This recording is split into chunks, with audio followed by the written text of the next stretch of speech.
Video پسند آ جائے تو لائک اور شیئر ضرور کر دیجیے گا، اور آنے والی نئی ویڈیوز کے لیے ہمارے چینل کو سبسکرائب کر دیں اور ساتھ میں موجود گھنٹی کے بٹن کو ضرور دبا دیں تاکہ ہماری ہر نئی آنے والی ویڈیو سب سے پہلے آپ تک پہنچے۔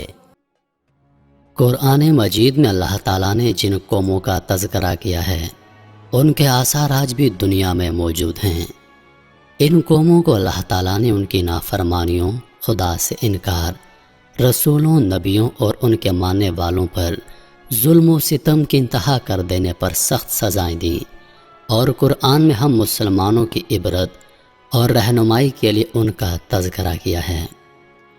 حضرت نوح علیہ السلام کو آدم ثانی بھی کہا جاتا ہے، کیونکہ آپ کے خاندان کے افراد اور اللہ کے حکم سے تیار کی گئی کشتی میں سوار جانوروں کے علاوہ ہر شے پانی میں غرق کر دی گئی تھی۔ کشتی پر کل 8 افراد سوار تھے۔ حضرت نوح علیہ السلام، آپ کی اہلیہ، 3 بیٹے، بہویں، باقی تمام مختلف اقسام کے جانوروں کی جوڑیاں تھیں۔ نوح علیہ السلام کا واقعہ سابقہ آسمانی کتابوں تورات، زبور اور انجیل میں بھی ملتا ہے۔ چین کے عیسائی مبلغین اور سائنسدانوں کی ایک تحقیقاتی ٹیم نے کئی ماہ پر مشتمل اپنی تحقیق کے اختتام کا 2010 میں اعلان کرتے ہوئے دعویٰ کیا تھا کہ انہوں نے حضرت نوح علیہ السلام کی تاریخی کشتی کو تلاش کر لیا ہے۔ یہ کشتی مشرقی ترکی میں واقع کوہ رارات پر ملی ہے، جس کی چوٹی کی بلندی 12,000 فیٹ ہے۔ ماہرین کی ٹیم کا کہنا تھا کہ اس کشتی کی 3 منزلیں ہیں۔ یہ کشتی کئی میٹر برف کے نیچے دبی ہوئی ہے۔ گزشتہ 200 برسوں سے 1 درجن سے زیادہ ٹیمیں حضرت نوح علیہ السلام کی کشتی کو تلاش کر رہی تھیں، جس کے بارے میں قرآن پاک میں آتا ہے کہ وہ ایک جودی سے ٹکرا کر رک گئی تھی۔ چین کے ماہرین کی اس رپورٹ کو امریکی سائنسدانوں نے ماننے سے انکار کیا ہے۔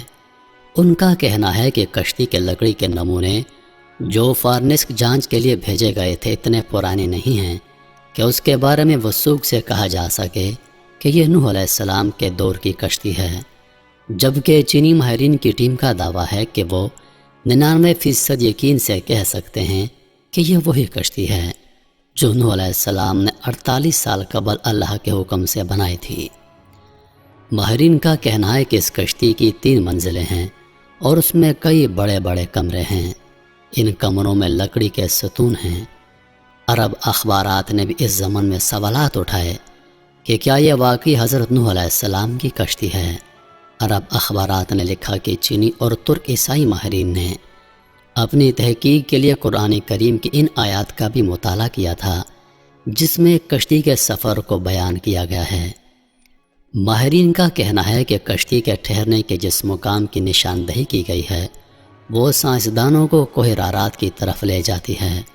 گزشتہ 20 برسوں میں کئی سائنسدانوں نے کوہ رارات کا دورہ کیا۔ ان میں سے کچھ ایک نے پہاڑی پر بنی کشتی کی شکل کی چٹان کو ہی نوح علیہ السلام کی کشتی قرار دے دیا، لیکن چینی اور ترک ماہرین نے پہاڑ کے اس برفیلے مقام پر تحقیقات کی جہاں درجہ حرارت -60 ڈگری ہوتا ہے، اور پہاڑ کے جس حصے میں کشتی کی باقیات دریافت ہوئیں وہ اتنی ڈھالوان اور خطرناک ہے۔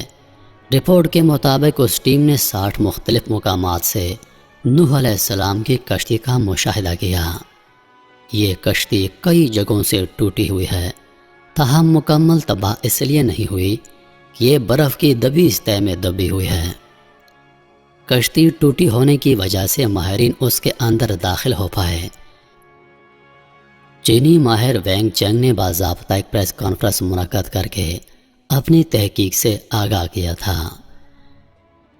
کشتی کا معائنہ کرنے والے ایک چینی ماہر کا کہنا ہے کہ کشتی کا ہر کمرہ 5 میٹر اونچا ہے، اس میں کوئی بھی جانور آسانی کے ساتھ سما سکتا تھا۔ چینی ماہرین نے ریڈیو کاربن ٹیکنالوجی سے کشتی کے ٹکڑوں کا مشاہدہ کیا اور دعویٰ کیا کہ یہ کشتی 48 سال پرانی ہے۔ کشتی میں کئی صندوق ملے ہیں، لیکن چینی ماہرین ان کو کھول نہیں پائے۔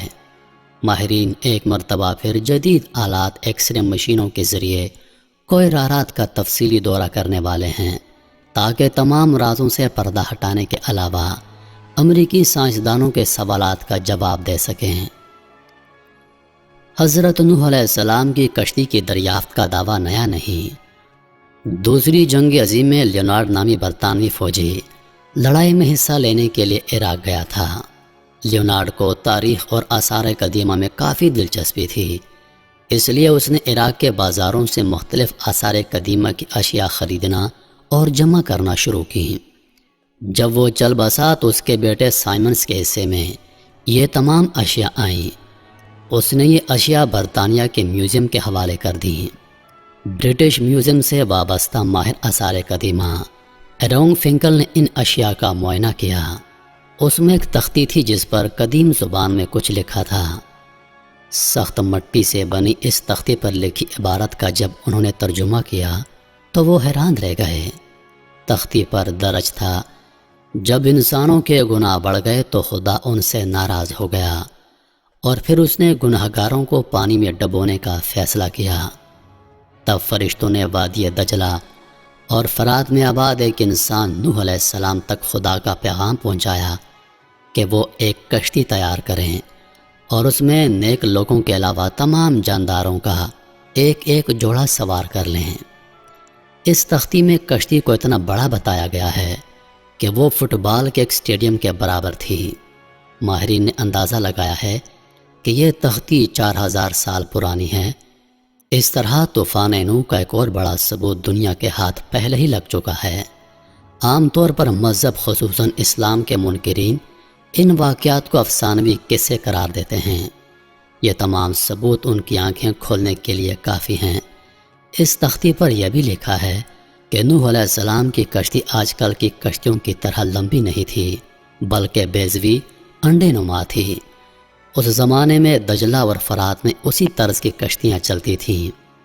کشتی کے ٹھہرنے کے مقام کے بارے میں قرآن مجید کی سورہ ہود آیت نمبر 44 میں بتایا گیا ہے کہ وہ ایک بلند مقام جودی پر جا کر رکی تھی۔ عراق اور شام کے قدیم باشندے بابل کے دور میں یہ سمجھتے تھے کہ کشتی کوہ کردہ پر ٹھہری تھی۔ یہ مشہور پہاڑ جزیرہ ابن عمر کے قریب واقع ہے۔ یہ مقام بھی اب ترکی کے حصے میں ہے، تاہم عراق کی سرحد اس سے متصل ہے۔ مسلم سائنسدانوں تاریخ دانوں نے کوہ کردہ کو ہی نوح علیہ السلام کی کشتی کا ٹھہراؤ مقام قرار دیا ہے۔ اس لیے یہ پہاڑ مسلمانوں میں کوہ جودی کے نام سے مشہور ہو گیا۔ تاہم عیسائی مبلغین کا کہنا ہے کہ کشتی کوہ ارارات پر جا کر رکی تھی۔ یہ پہاڑ آرمینیا اور ترکی کی سرحد پر واقع ہے۔ آرمینیا میں 301 عیسوی میں ہی عیسائیت کو سرکاری مذہب قرار دیا گیا تھا۔ اس لیے کہا جاتا ہے کہ اس ملک کی اہمیت بڑھانے کے لیے کوہ ارارات کو ہی نوح علیہ السلام کی کشتی کا مقام قرار دیا گیا، اور اب سائنسدانوں اور ماہرین نے اس کشتی کو اسی مقام پر تلاش کرنے کا دعویٰ کیا ہے۔ کوہ جودی کوہ کردہ وادی دجلہ اور فرات کے قریب ہے، جبکہ ارارات اسی وادی سے کئی سو میل دور ہے۔ اس لیے اس دعوے میں الجھن پائی جاتی ہے۔ حضرت نوح علیہ السلام کو آدم ثانی کے علاوہ شیخ الانبیاء کا بھی خطاب عطا ہوا ہے۔ قرآن پاک میں حضرت نوح علیہ السلام کا نام 73 مرتبہ آیا ہے۔ ان کی عمر 900 برس تھی۔ نبیوں میں آپ سب سے طویل العمر ہوئے ہیں۔ حضرت نوح علیہ السلام موجودہ عراق میں آباد ایک قوم کے پاس نبی بنا کر بھیجے گئے۔ جب بہت وعظ اور نصیحت کے باوجود قوم نے سرکشی نہ چھوڑی تو اللہ تعالیٰ سے آپ نے اپنی قوم کے لیے عذاب مانگا۔ اللہ نے آپ کو ایک کشتی بنانے کا حکم دیا۔ 2 سال کی مدت میں کشتی تیار ہو گئی، جس کی لمبائی 300 گز، چوڑائی 50 گز اور اونچائی 30 گز تھی۔ جب عذاب آیا تو آسمان سے مسلسل بارش ہونے لگی، زمین سے چشمے ابلنے لگے، ہر شے غرق ہو گئی۔